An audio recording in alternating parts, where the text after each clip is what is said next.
Baik, sekarang ni kita akan masuk kepada exponential and logarithmic functions.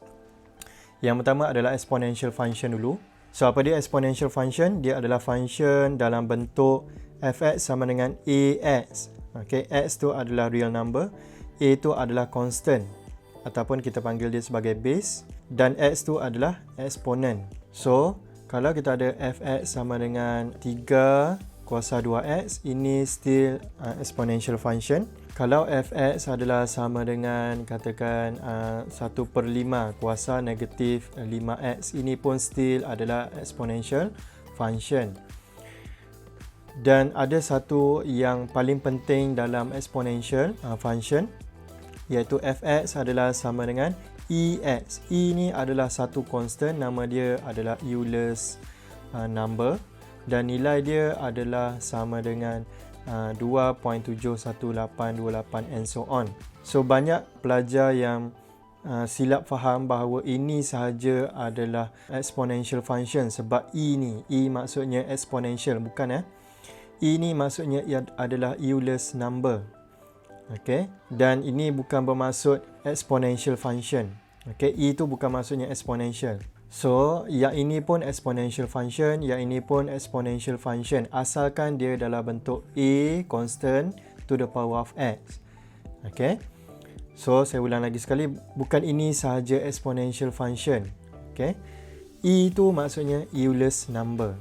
Okay? Ini adalah value dia. So, sekarang ni kita akan belajar cara untuk lukis graf exponential. So, kita akan pergi kepada example 13. Baik, so basic function dia adalah y equals to ex. Dan basic graf dia adalah macam ni. Okey, saya kena bagi tahu dulu basic graf dia. Baik, dia akan mula daripada sebelah sini. Okey, dan line y equals to 0 ni adalah dia punya asymptote. Ataupun kalau kamu tak faham asymptote, ini adalah kamu punya x. Boleh?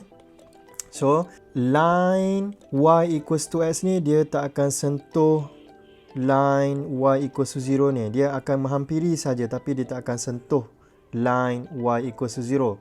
Okay, dia tak akan sentuh kita punya asymptote ni. So, dia akan start daripada kiri, dia akan pergi sana, kemudian dia akan naik sikit-sikit, kemudian dia akan terus naik macam tu. Dan dia akan berterusan sampai bila-bila. Yang ini pun sama, dia akan berterusan sampai bila-bila ni. Kemudian dia punya y-intercept ni adalah sama dengan 1. Sebab apa? Y-intercept adalah apabila x sama dengan 0. So, y equals to e to the power of 0. So, ini adalah sama dengan 1. So, ini adalah basic function dia, ini adalah basic graph dia. So, kita akan kembali kepada kita punya soalan. Baik, yang ini kalau kita compare dengan six transformation yang kita dah belajar tu, okay, kita akan dapat macam ni. So, kita tahu di sini C adalah sama dengan negatif 2. Meaning that graph ni akan turun 2 unit ke bawah. Okay. So, kita akan buat dulu basic graph kita. Basic graph kita adalah macam ni. Okay, ini menghampiri lepas tu dia akan naik atas. So, ini adalah basic graph. Ini satu. So, apa yang kita akan buat sekarang, apa yang kita akan turunkan sekarang adalah dia punya asymptote. So, daripada asymptote y equals to 0 dekat sini, kita akan turunkan 2 unit. So, kita akan dapat y equals to negative 2, which means kat sini dia punya asymptote. Kemudian kita punya y-intercept pun kita akan turunkan 2 unit. So, ini satu unit, ini satu unit. So, jadi 2 unit. So, sini akan jadi negatif 1. Kemudian kita akan lukis. So, dia akan intercept dekat negatif 1 ni. Okay, dia akan jadi macam tu.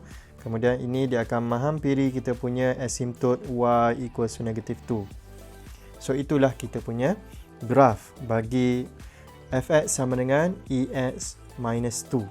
Okey, dia akan turun 2 unit. Ini 1 unit, ini 1 unit. Baik, kemudian domain dengan range. Okey, domain of f dan range of f. Baik, bagi domain, apa yang paling kiri sekali ni? Dia adalah negative infinity. apa yang paling kanan sekali ni? Dia adalah infinity. Sebab apa? Ini dia akan berterusan sampai bila-bila. Sama juga dengan yang di sini. Baik, untuk range, apa yang paling bawah sekali ni? Okay, yang paling bawah ni dia tak akan sentuh line asymptote y equals to negative 2. So, dia akan dapat macam ni. Negative 2 tidak termasuk. Sebab apa? Dia tak akan sentuh, dia tak akan cross asymptote tu. Tapi dia menghampiri. So, kita akan letak negative 2 dan not included. Kemudian yang paling atas kali ni adalah infinity. So, selesai yang tu. Baik, kita pergi kepada soalan B. Okey, soalan B kita akan dapat macam ni. So, kalau kita rearrange sedikit, kita akan dapat plus 3. Okey, so apa yang kita nampak transformation kat sini? Baik, ini adalah negatif di luar function. Okey, dia macam ni y equals to negative ex, ini negatif luar function. Okay, so ini maksudnya flip dekat x axis. Okay, flip dekat x axis. So kalau yang belah dalam function macam mana? Dia adalah macam ni, e negative x. Ini negatif di dalam function. Okay, dalam function negatif tu, so dia akan flip at y axis. Okay, so bagi soalan kita ni, kita ada flip at x axis dan kita juga ada flip at y axis. Kemudian kita ada naik atas 3 unit. Okay, so kita buatlah. Okay, kita akan buat daripada awal. Yang pertama, kita ada basic graph dia macam ni. Kemudian dia akan flip dekat x axis. So kita akan dapat macam ni, flip dekat x axis. Jadikan ini cermin. Okey. Kemudian yang ini saya akan padam. Okey, kemudian kita akan flip dekat y axis. So jadikan ini cermin. Okey, ini cermin. So flip dekat y axis, dia akan jadi macam ni. Okey, so yang lain saya akan padam. Kemudian dia akan naik atas 3 unit. Baik. Di sini dia punya y-intercept dia adalah sama dengan negatif 1. So, bila naik atas 3 unit, yang pertama kita akan gerakkan dia punya asymptote. Asymptote dia sekarang adalah pada line y equals to 0. So, kita naikkan 3 unit, dia akan jadi y equals to 3. So, katakan ini adalah line y equals to 3. Kemudian, dia punya y-intercept ni akan naik 3 unit. So, 1, 2, 3. So, sini adalah 2. Jadi, kita akan lukis. Bentuk sama. So, kita akan dapat macam ni. So, itulah graf kita. Yang lain saya akan padam. So, kita dah selesai sketching graph. Okay, kita dah flip dekat x-axis. Kita dah flip dekat y-axis. Kita dah naikkan dia 3 unit ke atas. Kemudian, yang tinggal sekarang adalah kita punya domain dan kita punya range. So, apa domain dia? Apa yang paling kiri sekali? Ini adalah negative infinity sebab dia akan berterusan tu. Kemudian yang paling kanan sekali ni, dia adalah infinity sebab dia akan pergi kepada infinity. Kemudian range, apa yang paling bawah sekali ni? Sama juga, dia adalah negative infinity. Apa yang paling atas sekali ni? So, yang paling atas sekali adalah 3. Tetapi dia tak akan sentuh 3. So, ini adalah open. Okay, so selesai domain and range untuk soalan B. Kita pergi kepada soalan C. Okay, so soalan C kita akan dapat macam ni. So, saya akan rearrange sedikit. Kita akan dapat macam ni. Plus 5. So, apa yang kita nampak kat sini? Baik, kita ada negatif di luar function. So, ini adalah flip at x-axis. Kemudian, kita ada naik atas sahaja 5 unit. So, graf kita akan jadi macam mana? Baik, basic dia adalah macam ni. Kemudian, dia punya flip at x-axis, kita akan dapat macam ni. So, ini still 1. So, ini akan jadi negatif 1. So, yang ni saya akan padam. Kemudian, dia akan naik atas 5 unit. So, yang pertama, kita akan gerakkan dia punya asymptote. So, asymptote dia sekarang adalah pada line y equals to 0. Naikkan dia 5 unit. So, kita akan dapat macam ni. So, ini adalah line asymptote y equals to 5. Okay. So, sini adalah 5. Kemudian, kita punya y-intercept ni akan naik 5 unit. So, dia akan jadi macam mana? So ini adalah 1 unit, 2, 3, 4, 5. So sini akan jadi 4 sini. Okey. So kita akan lukislah. Okey, bentuk dia still sama. So dia akan jadi macam ni. Okey, so selesai. Yang lain saya akan padam.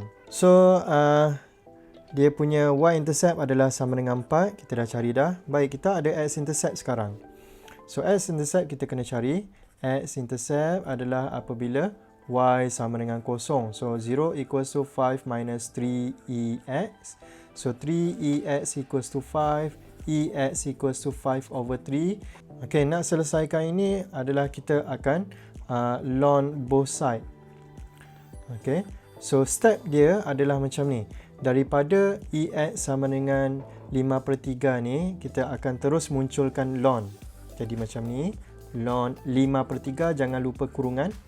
So x kita boleh turunkan ke depan. Okey, ini jangan lupa kurungan. Ini pun jangan lupa kurungan. So x darab dengan 1 sama dengan ln 5/3. Kemudian kamu tekan kalkulator. Ln 5/3 adalah sama dengan 0.51. Ini adalah sama dengan x. So ini adalah sama dengan 0.51 positif, which is logik lah.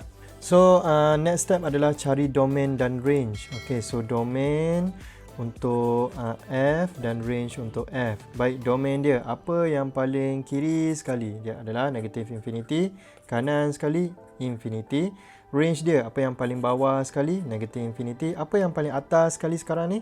Dia adalah 5. Okey, dia tak akan sentuh 5, tapi dia menghampiri 5. So jadi macam tu. Okey, so selesai untuk soalan C. Kemudian soalan D, fx adalah sama dengan 2e negatif x minus 3. So, apa yang kita nampak kat sini, ini negatif D dalam function. So, dia akan flip at y-axis. Kemudian ini negatif 3, dia akan turun ke bawah 3 unit. So, kita lukis. So, sekarang ni kita ada basic function dia adalah macam ni. So flip at y-axis kita akan dapat macam ni. Di sini still 1. So yang lain saya padam. Yang asal tu saya padam. Kemudian dia turun 3 unit. So bila turun 3 unit kita akan turunkan dia punya asymptote. So sekarang ni asymptote kita daripada line y equals to 0 kat sini. Dia akan jadi line y equals to negative 3. So sini adalah negative 3. Kemudian dia punya y-intercept akan turun 3 unit juga. So ini 1, 2, 3. So sini akan jadi berapa? Situ akan jadi negatif 2. Kemudian kita akan lukis. Okay, shape dia sama saja macam ni. Okay, so kita lukis. Dia akan jadi macam ni. So yang lain saya akan padam. Kemudian kita ada apa di situ? Okay, y-intercept kita dah dapat dah. Kita perlu cari x-intercept saja. So x-intercept adalah apabila y sama dengan 0. So 2e negative x minus 3 equals to 0. 2e negative x equals to 3. E to the power of negative x equals to 3 over 2. Kemudian ln both side dia akan jadi macam ni. Ln dalam kurungan jangan lupa. Okay, kemudian negative x ln e adalah sama dengan 1. Ini kita kira guna kalkulator, kita akan dapat jawapan dia adalah sama dengan 0.41. So ini adalah negative x darab dengan 1. So x sekarang ni adalah sama dengan negative 0.41. So min index sini adalah 0.41. So which is logic sebab dia berada di sebelah kiri x-axis. Okay, kemudian yang tinggal sekarang adalah cari domain dan range. Okay, macam biasa apa yang paling kiri sekali, okay, negative infinity. Apa yang paling kanan sekali, infinity. Untuk range, apa yang paling bawah sekali ni? Paling bawah sekali dia adalah negatif 3 tapi tak akan sentuh negatif 3. So ini adalah open. Apa yang paling atas sekali? Dia adalah infinity. So selesai untuk soalan D. Okay, so untuk next video kita akan masuk logarithmic function. Itu sahaja. Thank you guys.